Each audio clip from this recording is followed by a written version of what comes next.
Hello friends, कहानियाँ किसी channel में आपका स्वागत है। तो चलिए आज की कहानी शुरू करते हैं। सुबह सुबह दरवाजे की घंटी से मेरी नींद खुली। घड़ी देखी तो 6 बज रहे थे। कौन इतनी सुबह सुबह आया होगा? दूध वाले पर शक था। ये दूध वाले का भी कोई टाइम टेबल नहीं है। बड़बड़ाते हुए दूध का बर्तन लेकर दरवाजे की ओर बढ़ी। जैसे ही दरवाजा खोला, श्वेता को सामने देखकर खुशी के मारे उछल पड़ी। अरे तुम! What a surprise! कैसे एकदम से अचानक? मैंने खुशी के मारे एक के बाद एक सवालों की बौछार सी कर दी। अरे दरवाजे पर ही सारे सवाल पूछ लोगी या अंदर भी आने को कहोगी? श्वेता हंसते हुए बोली। अरे हाँ हाँ, आओ ना। मैं सकपका सी गई। यार ऑफिस का एक काम निकल आया था तो सोचा चलो तुमसे और काजल से मिलना भी हो जाएगा। श्वेता ने सामान उठाकर अंदर आते हुए कहा। अरे इन्फॉर्म तो करती, मैंने थोड़ी नाराजगी जताते हुए कहा। तो फिर तुम्हें सरप्राइज कैसे करती? श्वेता हंसते हुए बोली। हाँ, ये बात तो सही कही। इस बात पर हम दोनों हंसने लगे। श्वेता मेरे कॉलेज की फ्रेंड थी, मेरी सबसे खास दोस्त, हर मुसीबत में मेरे साथ खड़ी रहने वाली, सगी बहन से भी ज्यादा सगी। उसको यूं अपने साथ पाकर लगा कि पुराने दिन जैसे लौट आए थे। कितना हंसते थे ना हम कॉलेज में बेकार की बातों पर। श्वेता पुरानी बातें याद करते हुए कहने लगी। हाँ, और हंसते थे तो हंसते ही चले जाते थे। मैंने भी उसकी बात से हाँ में हाँ मिलाते हुए बोला। हम दोनों फिर से हंसने लगे। हमारी हंसी से काजल की नींद खुल गई थी शायद। माँ क्यों इतनी जोर जोर से हंस रही हो? आंखें मलती काजल कमरे से बाहर आई। मैंने उसे आते हुए देख बोला, देख तो सही कौन आया है। अरे मौसी! यह कहते हुए काजल भाग कर श्वेता से लिपट गई। कितने दिनों बाद आई हो? हाँ बेटा, ऑफिस के काम से छुट्टी ही नहीं मिलती, श्वेता ने उसे पुचकारते हुए कहा। छुट्टी मिलती नहीं मौसी, लेनी पड़ती है। अच्छा अब बताओ कितने दिन हो मेरे पास? काजल ने लाड में आते हुए पूछा। बस बेटा, कल शाम को निकलूंगी। श्वेता का जवाब सुन काजल थोड़ी मायूस सी हो गई। फिर कुछ सोच के बोली, ठीक है, अभी मैं कॉलेज जा रही हूँ, शाम को मिलते हैं। रात तो है ना अपने पास, सारी रात बातें करेंगे, ओके? कहकर काजल तैयार होने चली गई। बिल्कुल अपने पापा जैसे बातें करती है काजल, वही शकल, वही तेवर, वही शरारत। श्वेता काजल को जाते हुए देखकर बोली, वैसे तुमने बहुत प्यार से पाला है काजल को, कोई कसर नहीं छोड़ी, बहुत त्याग और बलिदान दिए हैं तुमने। कहते कहते श्वेता थोड़ी संजीदा सी हो गई। आगे कहने लगी, एक बात कहूँ प्रिया, बुरा तो नहीं मानोगी? मैंने कहा हाँ बोलो ना। तुमने बहुत कुछ सहा, बहुत कुछ किया सिर्फ एक पश्चाताप के लिए, और पश्चाताप भी उस जुर्म का जो तुमने किया ही नहीं। तुम काजल को अच्छे बोर्डिंग में डालकर अपना एक नया जीवन शुरू कर सकती थी, पर नहीं श्वेता। मैं उसकी बात बीच में काटते हुए बोली, उसका बचपन मैं उससे नहीं छीन सकती थी, उसको ये सजा मैं नहीं दे सकती थी। इतने छोटे बच्चे को बोर्डिंग में डालना ज्यादती होगी। फिर आकाश को दिया वादा निभाने की भी तो जिम्मेदारी थी। कहते कहते मैं यादों के समंदर में गोते लगाने लगी। कल की ही तो बात लगती है। शहर के एक प्रेस्टिजियस फैशन डिजाइनिंग कॉलेज में मेरा दाखिला होना पूरे परिवार के लिए एक अचरज भरे गर्व की बात थी। मैं हमेशा से ही फैशन डिजाइनर बनना चाहती थी, पर मिडिल क्लास फैमिली, पिता एक सरकारी महकमे में कलरक, एक छोटा भाई, किराए का मकान और सीमित आमदनी, ये सब के होते मेरे सपने का पूरा होना असंभव सा प्रतीत होता था।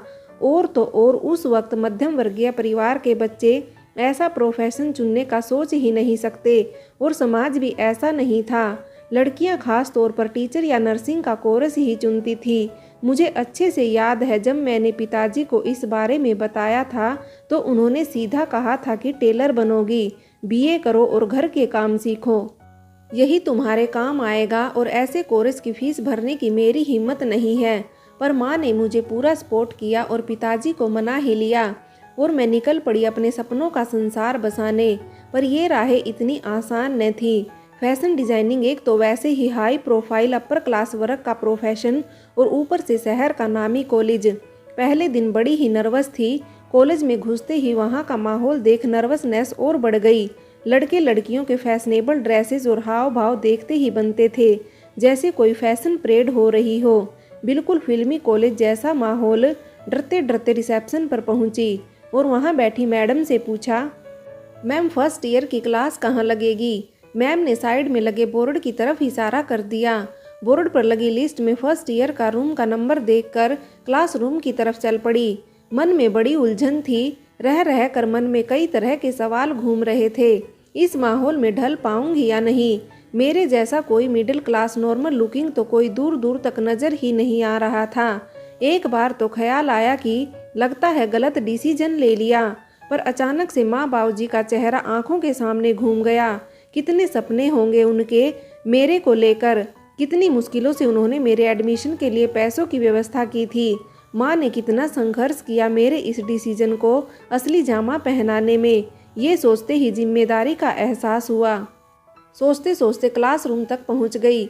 बाहर खड़े खड़े थोड़ी घबराहट हुई, फिर भगवान का नाम लेकर अंदर चली गई। बड़ा सा क्लासरूम, सीढ़ीनुमा seating arrangement, projector, AC, audio system. मेरी धड़कनें और बढ़ गई थी। सामने की लाइन में कोने की सीट पर लपक के जा बैठी। थोड़ा नॉर्मल हुई तो आसपास नज़र घुमाई। कुछ स्टूडेंट झुंड में बैठे थे जो शायद पहले से ही एक दूसरे को जानते थे। कुछ इक्का दुक्का लोग छितराए से यहाँ वहाँ बैठे थे। मैंने अपनी नोटबुक और पेन निकाला और क्लास शुरू होने का इंतजार करने लगी। धीरे धीरे क्लास की जनसंख्या बढ़ने लगी। कुछ अपने जैसे लोगों को आता देख थोड़ी सांस में सांस आई।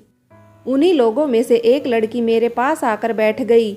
मुस्कुराहटों के आदान प्रदान के बाद एक दूसरे की पहचान का सिलसिला हुआ। मैंने उसकी ओर देख के कहा, हेलो मैं प्रिया। वो मुस्कुरा कर बोली, हाय मैं श्वेता। बातों बातों में लगा श्वेता से अच्छी पटेगी, और हुआ भी ऐसा ही। और हम क्लास शुरू होने से पहले ही अच्छे दोस्त बन चुके थे। पहली क्लास तो परिचित होने की थी, उसके बाद ब्रेक हुआ। ब्रेक में हमारे जैसे कुछ और मिडिल क्लास लोगों से मुलाकात हुई, पर उनमें से अली, विकास और रानी से हम थोड़ा ज़्यादा हिल मिल गए। ब्रेक के बाद पूरी क्लास कमोवेश 2 ग्रुप में बंट चुकी थी, अपर क्लास और मिडिल क्लास, या हिंदी मीडियम और इंग्लिश मीडियम। और जैसा कि होता है, अपर क्लास वालों का ध्यान पढ़ाई पर कम और मौज मस्ती पर ज़्यादा था। पर हम लोगों को तो 2 साल में अच्छे मार्क्स लेकर एक अच्छी सी नौकरी पकड़नी थी, जिसे हम घर की कुछ जिम्मेदारियां निभा सके और अपने सपनों को पूरा कर सके। अपर क्लास वाले लोग हम पर ताने कसने और मजाक उड़ाने का कोई मौका नहीं छोड़ते थे। पर धीरे धीरे हम लोग इस माहौल में ढलने लगे और वक्त बीतने लगा। इधर घर पर माँ की तबीयत खराब रहने लगी और मेरे ऊपर घर के कामकाज की जिम्मेदारी भी आ गई। मैं दोनों चीज़ों में तालमेल बिठाने की कोशिश करने लगी। उस दिन सर की क्लास में प्रेजेंटेशन थी। माँ की बीमारी की वजह से सारी रात ठीक से सो नहीं पाई, न ही तैयारी ढंग से कर पाई। जाने क्या सोच के बिना तैयारी के ही प्रेजेंटेशन दे दी थी। बहुत डांट पड़ी थी सर से, खिल्ली उड़ाई थी मेरी सारी क्लास के सामने। तुम जैसे लोग बने ही नहीं हो इस प्रोफेशन के लिए। पुल अप योर सॉक्स और go home, now go back your seat. उनकी ऐसी बातें सुनकर बेइज्जती सी महसूस कर रही थी। दिल रोने को कर रहा था। बड़ी मुश्किल से अपने आप को संभाल के अपनी सीट पर जा बैठी, पर क्लास खत्म होते ही आंसुओं का सैलाब बह निकला। दूसरे ग्रुप को अच्छा मौका मिल गया ताने तंज कसने का। कुछ आवाज़ें जैसे कि कहाँ कहाँ से आ जाते हैं लोग, इनको कोई समझाता क्यों नहीं कि यह प्रोफेशन इन लोगों के लिए बना ही नहीं।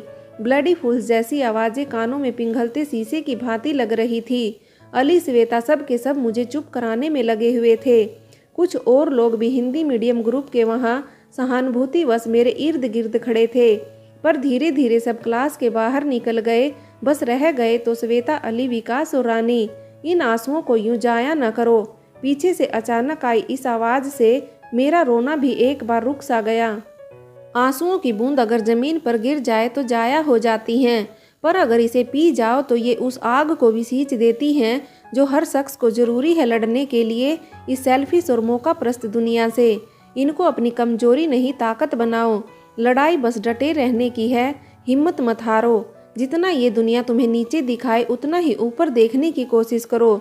दुख और गुस्से को इस्तेमाल करो अपनी शक्तियाँ, अपनी ताकत बढ़ाने के लिए, और मौका आने पर दिखा दो इस रंग बदलती दुनिया को क्या चीज़ हो तुम। उसकी इन बातों से बड़ा सुकून मिला। पर कौन है ये, पहले तो कभी नहीं देखा। पास आकर वो बोला, उठिए, अब बैठने का वक्त नहीं है, वक्त है इन आंसुओं को पीकर उठ खड़े होने का। मैंने नज़र उठाकर उसकी ओर देखा।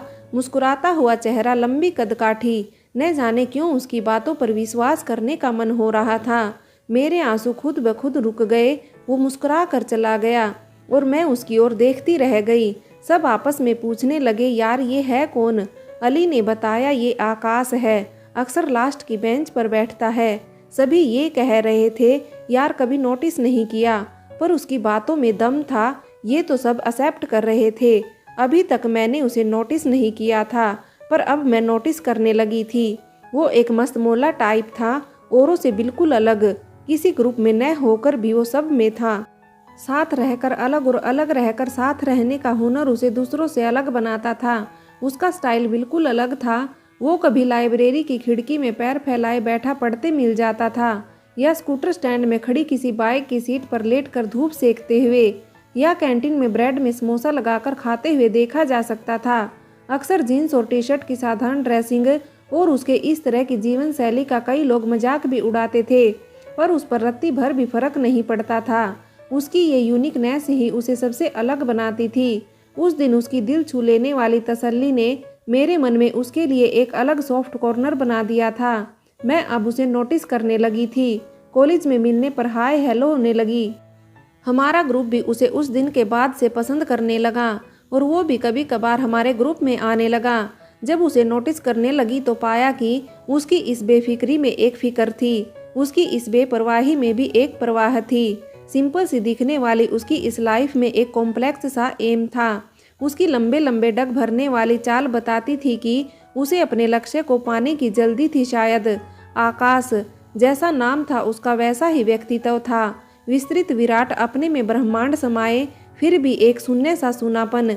सबको अपनाने वाला, सबकी मदद को हमेशा तत्पर, पर अपने में ही खोया रहने वाला। उसका हमारे ग्रुप में अब रेगुलर आना होने लगा। मुझे उसका आना भला लगता था, फिर अच्छा लगने लगा, और फिर मैं उसका इंतजार करने लगी। और ये शायद शुरुआत थी। श्वेता शायद मेरी फीलिंग्स को समझ गई थी, और एक दिन मेरी इंतजार करती आंखों को देखकर शरारत भरी हंसी से पूछ बैठी, किसको खोज रही हो? कहीं आकाश से प्यार तो नहीं करने लगी? मैंने अपनी शर्माहट और झेप छुपाते हुए कहा, धत पगली, he is just a friend, good friend. सबका ही है, सब लोग ही उसका इंतजार करते हैं। और रही बात प्यार की, टाइम कहाँ है इन सब के लिए? यहाँ की पढ़ाई, माँ की देखभाल, राजू का होमवर्क, पिताजी का खाना पीना, दिन कहाँ जाता है पता ही नहीं चलता। वैसे ये सब मैं श्वेता को नहीं, अपने मन को समझा रही थी, अपने आप से कह रही थी, पर शायद शुरुआत हो चुकी थी उस चीज़ की जिसका डर था। भगवान ने भी इंसान को क्या खूब बनाया है, दिल और दिमाग दोनों दे दिए। दिल जो कहता है दिमाग नहीं मानता, और दिमाग की दिल नहीं मानता। दिल में जब भावनाएं उमड़ने लगती हैं तो फिर इंसान कहीं का नहीं रहता। और मैं शायद उसी अवस्था में आ गई थी। दिल और दिमाग अलग अलग सोच रहे थे। दिमाग तार्किक बात कर रहा था, और दिल में सुनहरे सपनों की दस्तक हो रही थी, और मैं दिल की सुन रही थी, और दिल की बातों में आने लगी थी। आकाश से मिलने के बहाने ढूंढने लगी थी। मैं कई बार खुद से पूछती थी कि क्या हो गया है मुझे, क्या कर रही हूँ मैं, पर दिल था कि मानता ही नहीं था। फ्रेंड्स, आगे की कहानी के लिए कहानी का भाग 2 देखें।